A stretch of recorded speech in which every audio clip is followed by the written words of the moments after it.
نبی پاک صلی اللہ علیہ وسلم کی حدیث ہے مسلم میں طبرانی میں، حضور نے فرمایا آؤ میں تمہیں پچھلے زمانے کے ایک ایماندار نوخیز ولی اللہ کی بات سناؤں۔ پچھلے زمانے حضور نے فرمایا پچھلے زمانے میں ایک بادشاہ جادو کے زور پہ حکومت کرتا تھا۔ جب وہ ایک جادوگر اس نے رکھا ہوا تھا تو جادوگر اس کو جادو بتاتا، وہ جادو کے زور پر حکومت کرتا۔ جادوگر بوڑھا ہو گیا تو کہنے لگا بادشاہ کو نوجوان میرے پاس بھیج دے، اب میں بوڑھا ہو گیا ہوں، میرا پتہ کوئی نہیں کب مر جاؤں۔ ایک نوجوان کی ڈیوٹی لگائی، بڑا زیرک سمجھدار، اپنے رعایا میں سے چن کے جو ذہین فطرت مزاج بچہ تھا وہ اس نے لگایا۔ اللہ کے محبوب علیہ الصلوۃ والسلام فرماتے ہیں بچہ جادو سیکھنے لگا، وقت گزرنے لگا۔ بچہ جب جادو سیکھنے جاتا تو رستے میں ایک راہب بھی تھا جو انجیل جانتا تھا، وہ اللہ اللہ سکھاتا، لوگوں کو حضرت عیسیٰ علیہ السلام کی تعلیمات سے آگاہ کرتا۔ اس نے دیکھا کہ یہاں بھی لوگ اکٹھے ہیں تو وہ بچہ اس راہب کے پاس بھی اٹھنے بیٹھنے لگا۔ اب جب اس کے ساتھ اس کی گفتگو بڑھنے لگی تو اس کو باتوں میں لذت آنے لگی۔ اس نے راہب نے پوچھا کہ تو کون ہے اور کس طرح سے آیا ہے، کیا تیرا معاملہ ہے؟ اس نے کہا جی میں جادو سیکھنے جاتا ہوں، آپ کی باتیں مجھے بڑی اچھی لگتی ہیں۔ اس نے کہا دین سیکھ، جادو سیکھنے والے کافر ہو جاتے ہیں، قرآن و دین سیکھنے والوں کو اللہ کامل ایمان عطا فرماتا ہے۔ فرمایا یہ سیکھ۔ بچہ بیٹھنے لگا، اس کے پاس آنے لگا، باتیں دل میں گھر کرنے لگی۔ ایک وقت آیا کہ مسلمان ہو گیا، اور مسلمان کیسے ہوا؟ بچہ کہتا میں تجربہ کر کے ہوا۔ اب میں تھوڑا سا وقت جادوگر کے پاس بھی جاتا اور باقی سارا وقت وہاں بیٹھتا۔ میں ایک دن جا رہا تھا تو رستے میں اژدہا تھا، بہت بڑا سانپ تھا، رستہ روک کے کھڑا تھا۔ یہ حضور نے بیان کی حدیث۔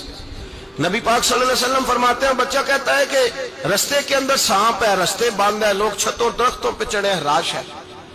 کہتے چھوٹا سا روڑا میں نے اٹھایا تو میں نے کہا اللہ اگر جادوگر سچا ہے تو اسے مار دے۔ چھوٹا سا روڑا میں نے پھینکا، اژدہا کوئی نہ مرا۔ پھر چھوٹا روڑا اٹھایا، میں نے کہا اللہ اگر وہ عالم سچا ہے تو اسے مار دے۔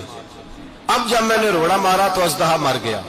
میرے اندر سے گواہی آئی نہیں دین کی باتیں سچی ہیں، نہیں قرآن کی باتیں اسلام سمجھانے کے لیے عرض کر رہا ہوں، اگرچہ اس دور میں انجیل تھی۔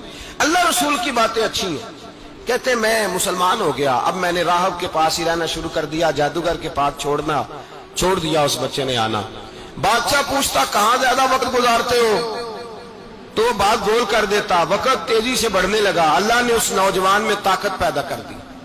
اب وہ اس کے اندر نا اللہ نے توانائی روحانیت پیدا کر دی، ابھی جوان ہے، 14-15 سال عمر ہے۔ اللہ نے اب جو بیمار بھی آتا وہ دعا کرتا تو اللہ صحت عطا کر دیتا، جو بھی آتا۔ بادشاہ کا ایک درباری تھا، بادشاہ کو پنکھا جلتا تھا، وہ اندھا ہو گیا، کوئی ایسی تکلیف آئی کہ نابینا ہو گیا، بڑے علاج کرائے شفا نہیں ہوئی۔ کسی نے اس بچے کا پتہ بتایا کانوں میں، اس کے پاس گیا تو بچہ کہنے لگا شفا تو ہو جائے گی پر کلمہ پڑھنا پڑے گا، مسلمان ہونا پڑے گا، جس پیغمبر کا میں غلام ہوں تجھے بھی بننا پڑے گا، دین پہ عمل کرنا پڑے گا، اللہ شفا دیتا ہے۔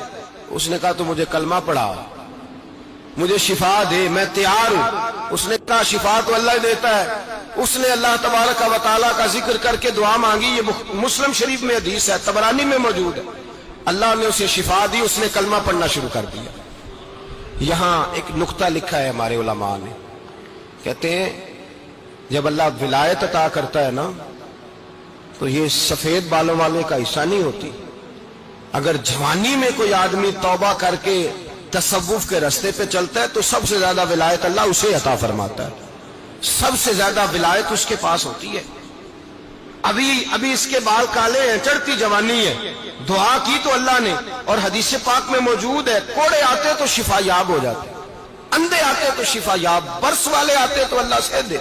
جوان ہے، بادشاہ کے پاس وہ واپس گیا، وہ جو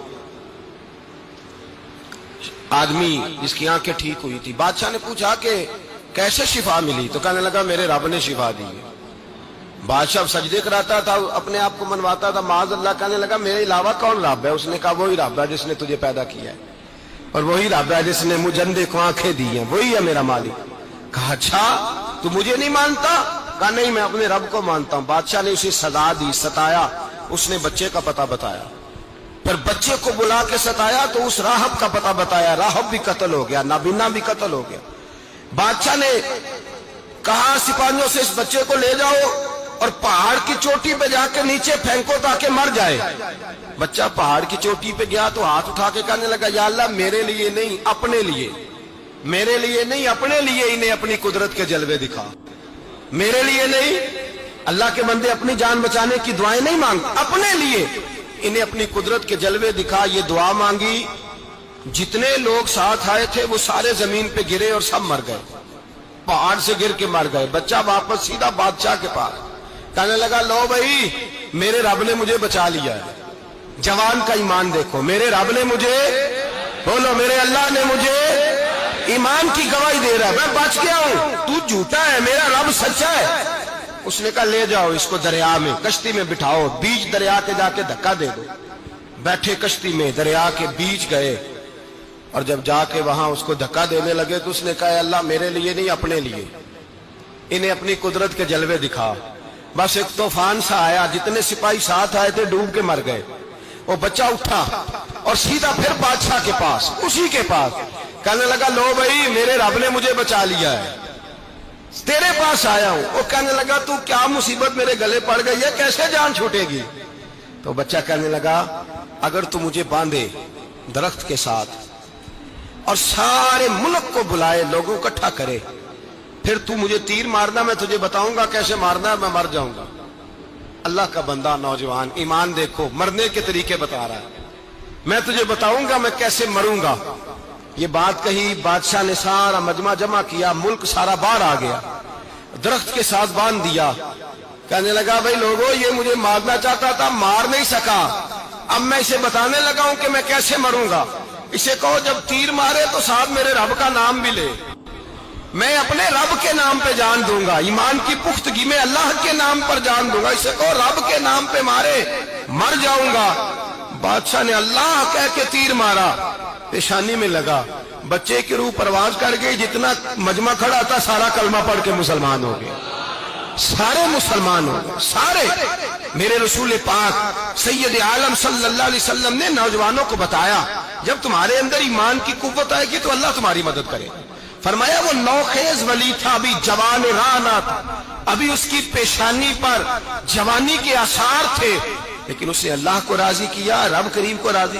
ولایت کا مطلب بڑھاپا نہیں، ولایت کا مطلب وہ نہیں کہ جب بڑا لمبا وقت گزر جائے تو پھر آدمی آئے کہ نہیں اب کیا کرنا ہے، اب مسجد ہی ہے، اب تو اس کے علاوہ گزارا ہی کوئی نہیں. تو اس وقت کا آنا اللہ کی بارگاہ میں قبول تو ہے، لیکن شاباشی اسی کو ملتی ہے جو جوانی کا وقت آئے، جو عین اس وقت آئے جو وقت میرے رسول پاک علیہ السلام کے غلام عبداللہ ابن عمر، حضرت عبداللہ ابن عمر رضی اللہ تعالیٰ عنہ فرماتے ہیں کہ میں نکلا، مجھے سفر کے لیے جانا تھا، تو تھوڑی سی کھجوریں، تھوڑا سا سرکہ، ایک شہد کی بوتل، چیزیں میں نے سفر کے لیے ساتھ رکھ لی. میں جب مدینے سے باہر صحرا میں نکلا نا تو رمضان نہیں تھا، غیر رمضان تھا. میں نے ایک نوجوان کو دیکھا بکریاں چرا رہا، بکریاں چرا رہا. اے جوان، آپ فرماتے ہیں اس کا چہرہ بڑا نورانیت والا، گرد پڑی ہوئی پر بڑا حسین. فرماتے ہیں میں نے اس کو کہا کہ آ جاؤ کھانا کھا لو، روزے بھی نہیں تھے. کہنے لگا نہیں میں نے روزہ رکھا ہوا ہے. فرماتے ہیں میں نے کہا پتہ کروں کہ نیرا نیک ہی ہے کہ پرہیزگار بھی ہے. نیک وہ ہوتا ہے جو نماز پڑھے روزہ رکھے، پرہیزگار وہ ہوتا ہے جو گناہ سے بچے، وہ پرہیزگار ہوتا ہے. کہا پتہ کروں پرہیزگار بھی ہے کہ نہیں. کہتے میں قریب گیا تو میں نے جا کے اس کو کہا بھائی تیری بکریاں بڑی پیاری ہیں، میرا دل کرتا ہے کہ بکری مجھے دے دو. کہتے وہ جوان، غربت بھی، پریشانی بھی، پر دامان توکل کی یہ خوبی ہے کہ اس پر پابند لگے ہوتے ہیں، دھبے نہیں ہوتے. غربت ہے. کہا جناب ایک بکری دے دو. آنے لگا جناب بکریاں میری نہیں، بکریوں کا مالک کوئی اور ہے. کہتے میں نے آزمانے کے لیے کہا کہ بکریوں کے مالک کو کہنا ایک بکری بھیڑیا لے گیا ہے، کہہ دینا بھیڑیا لے گیا ہے. تو کہتے اس نے میری طرف دیکھا، گرد سے اس کے بال لٹے ہوئے، آنکھوں میں روشنی، چہرے پہ اطمینان، لب و لہجے میں ایمان کی طاقت. نوجوان کہنے لگا حضور بکریوں کے مالک کو تو کہہ دوں گا بھیڑیا لے گیا ہے، جب عرش کا مالک پوچھے گا تو کیا جواب دوں گا، اللہ کو کیا جواب دوں گا. کہتے ہیں میں کانپنے لگا اس کی بات سن کے. واپس آیا، جو کام نکلا تھا وہ چھوڑا، واپس لوٹ آیا. میں نے پتا کیا کس کا غلام ہے، پتا چلا فلاں آدمی کا ہے. کہتے میں نے پہلے غلام خریدا، پھر پتا کیا تیرے پاس بکریاں کتنی ہیں، اس نے کہا 400. کہتے میں نے مالک سے ساری بکریاں خریدی، پھر غلام کو بلایا، پھر وہ بکریاں تحفے میں دی، تحفے میں۔ کہنے لگا حضور یہ سارا کچھ مجھے کیسے ملا؟ میں نے کہا تیرا ایمان بڑا پختہ تھا تو میرے رب نے تجھے انعام عطا فرمایا۔